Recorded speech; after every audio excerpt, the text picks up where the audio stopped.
కంసోస్మితాం హిరణ్యప్రాకారాం ఆర్ద్రాం జ్వలంతీం తృప్తాం తర్పయంతీం పద్మే స్థితాం పద్మవర్ణాం తామిహోపక్వయే శ్రియం.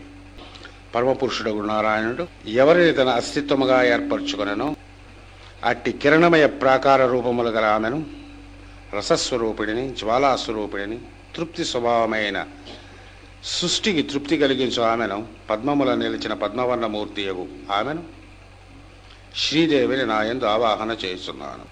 కంసోస్మితాం అంటే సహా అతడు, కామ్ అంటే ఎవరిని, తాం అస్తిత్వముగా సంకల్పించాడు. నేను చెప్పుకున్నాం మనం.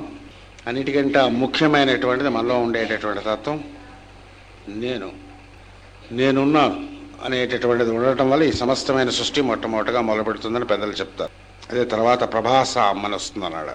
పొద్దున్న లేచిన వెంటనే ఏమిటి తెలుస్తుంది? ఏమిటి తెలిస్తే ఉంటాం మనం? నేనున్నానని తెలియాలి. చుట్టూ ఉన్న తర్వాత కనిపిస్తే, తర్వాత మనకి వచ్చే వ్యవహారాలు కనిపిస్తాయి. మొట్టమొదట ఎగ్జిస్టెన్స్ అంటూ ఉండాలనేటువంటి హ్యూమన్ ఎగ్జిస్టెన్స్ మోస్ట్ ఇంపార్టెంట్ అని అంటే నేను. మరి పెద్దలు ఏం చెప్తారు? ఈ సృష్టి అన్నింటిలో కూడా నేనున్నానని ఒకడు అనుకుంటాడట. అలా తల్లో తాను నేనున్నాను అనుకుంటాట. అటు సూర్యుడు అవుతాడు. ఆయన చుట్టూ నేనున్నానని ఇంకొక ఆయన అనుకుంటాట. ఆయన చుట్టూ గ్రహాలుగా తిరుగుతాయి. ఆ గ్రహాల మీద నేనున్నాను అనుకోగానే ఒకడు అందులోంచి దిగి వస్తాడు. శాక్తమైనటువంటి సంప్రదాయంలో 9 + 1 10, 10 + 9 19, 19 మళ్ళీ కలిపితే 1 అనేటటువంటి ఒక ప్రత్యేకమైన శివశక్తుల సమ్మేళనకు సంబంధించినటువంటి శాక్తంలో ఒక రహస్యమైన లెక్కలు ఉన్నాయి. పురుషుడు 9, స్త్రీ 10 అయి ఉంటాయి. వారిద్దరి ద్వారా కొడుకు పుడుతుంటాడు. ఎవడు కొడుకు పుడుతుంటాడు? నేనే పుడుతుంటాడు. తండ్రి తల్లి గర్భముల ద్వారా, భార్య గర్భము ద్వారా కొడుకే మళ్ళీ కిందకి దిగుతూ ఉంటాడని వేదాలు చెప్తాయి. దిగేటప్పుడు ఏం చేస్తాడంటే, ఏమిటి చేస్తాడంటే నేనున్నాను అనేటువంటి ఉపదేశం చేస్తాడు. ఇదే భగవద్గీతలో ఇంకొంచెం అర్థం అవడం కోసం కృష్ణుడు ఇవం వివస్వతే యోగం ప్రోక్తవానహమవ్యయం వివస్వాన్ మనవే ప్రాహమను ఇక్ష్వాకవే బ్రవీతను. సూర్యుడికి నేనున్నాను అని చెప్పాడు. సూర్యుడేమో మనువుకి నేనున్నానని చెప్పాడు. మనువు ఇక్ష్వాకుకి నేనున్నానని చెప్పాడు. తర్వాత మనందరం నేనున్నాను అనుకుంటున్నాం అంట. జీవితం ఉండాలన్నా, బతికి ఉండాలన్నా, ఏదైనా చేయాలన్నా హ్యూమన్ బీయింగ్కి ముందు ఫస్ట్ ఆఫ్ ఆల్ నేనున్నానని తెలియాలన్నమాట. నేనున్నానని తెలియటం అనేటటువంటిది మనలో వచ్చి నేనుగా వచ్చి తిష్ట వేసినటువంటి ఆవిడిని శ్రీదేవిని పేరుతో పిలుస్తారు. ఎవరి ఏందైతే ఉంటుందో వాడు పురుషుడై ఉంటాడు. ఎవరి ఏందైతే వచ్చి చేరుతుందో ఆవిడను, ఈ నేను అనేటటువంటి ఆవిడ నేనుగా సంకల్ప స్వరూపిణిగా మొట్టమొదటిగా ఇచ్ఛాశక్తిగా ఉంటుందమ్మ వారు. తర్వాత జ్ఞానం, తర్వాత క్రియాశక్తి కింద వస్తుంది.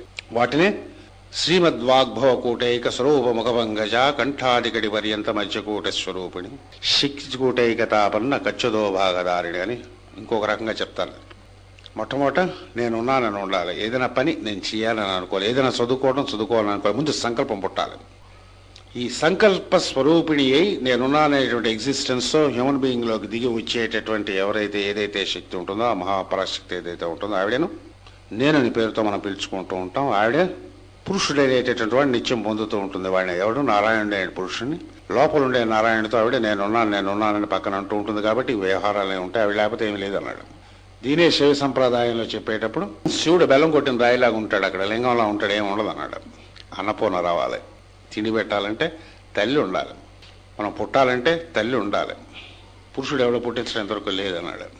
కొత్తగా ఏమైనా ఎక్స్పెరిమెంట్స్ చేస్తే తెలియదు, కానీ తల్లి లేకుండా జన్మ లేదు మనకు.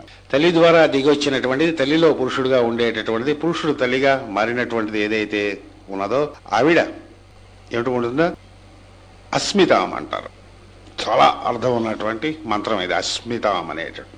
అస్మితాం అంటే అస్తిత్వంగా నేనున్నా అనేటువంటి ప్రజ్ఞ అస్మిత అంటారు. తంత్ర సాధనలో అస్మిత అనేటువంటి ఒక దేవత ఉంటుంది. మళ్ళీ ఈ పేర్లు ఏవైతే ఉంటాయో వీటన్నిటికీ ఒక దేవత ఉంటుంది. దానికి ఆరాధన ఉంటుంది. 60,000 మంది దేవతలు ఉన్నారు పాపం.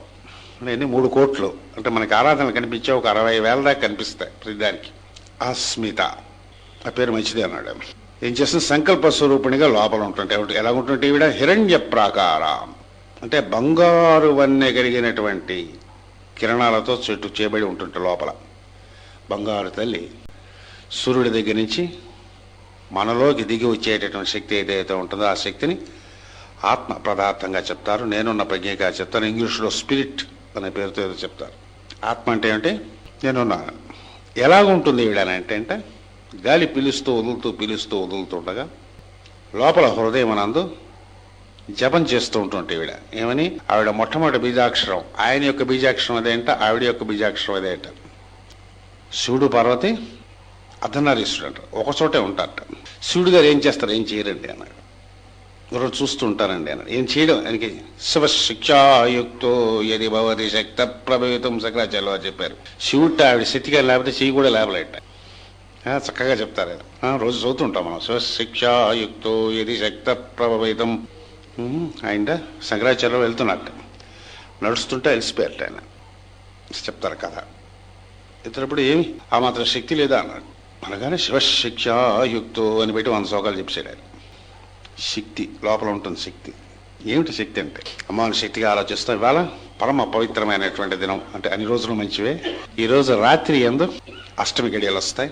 మంగళవారం నాడు నవరాత్రుల్లో అష్టమి గడియలు వచ్చేటప్పుడు దుర్గకు అతి ప్రీతి అయినటువంటి గడియలు అన్నమాట. ఈ రోజులు రాత్రి 12 మహానిషీధన అంటారు. ఆ నిషీధి యందు సాధకులందరూ కూడా విపరీతమైన తపశ్చర్య చేస్తారు. మునులైనటువంటి వారు, మహాత్ములైనటువంటి వారు, ఈ శ్రీ విద్య సాంప్రదాయంలో ఉండేటటువంటి వారు ఈ రాత్రి వాళ్ళకి చాలా పవిత్రం. ఇవాళ రాత్రి, రేపు రాత్రి, రేపు పొద్దున్న అష్టం ఉంటుంది కాబట్టి రేపు రాత్రి. గురువులు శిష్యులకు ఉపదేశములను కూడా ఈరోజు రాత్రి చేస్తారు, రేపు రాత్రి చేస్తారు. మంత్రోపదేశం చేసేటప్పుడు గురువు శిష్యుడిలోనికి ఎంటర్ అయిపోతాడు. నేను చెప్పుకున్నాం, తండ్రి ఎలాగైతే తల్లియందు గర్భం ధరిస్తాడో శిష్యుడిలోనికి గురువు వాక్కు ద్వారా, మంత్రం ద్వారా గర్భం ధరిస్తాడు. అప్పుడు శిష్యుడు గురువు అయిపోతాడు. గురువులో ఏదైతే మొత్తం శక్తులన్నీ ఉన్నాయో అవన్నీ వస్తాయి. ఈరోజు రేపు సెలెక్ట్ చేసుకుంటారు. రోజు ప్రియమైనటువంటి శిష్యుని రాత్రి పిలిచి ఉపదేశం చేస్తారు. భౌతికంగా ఒకసారి చేయొచ్చు, భౌతికంగా కాకుండా కూడా చేయవచ్చు. రాత్రి మీరు నిద్రపోతున్న టైంలో మీ గురువు మిమ్మల్ని స్పర్శించవచ్చు, ఒక మంత్రం ఉపదేశం అవ్వచ్చు, మనకేం చెప్పలేము అన్నాడు.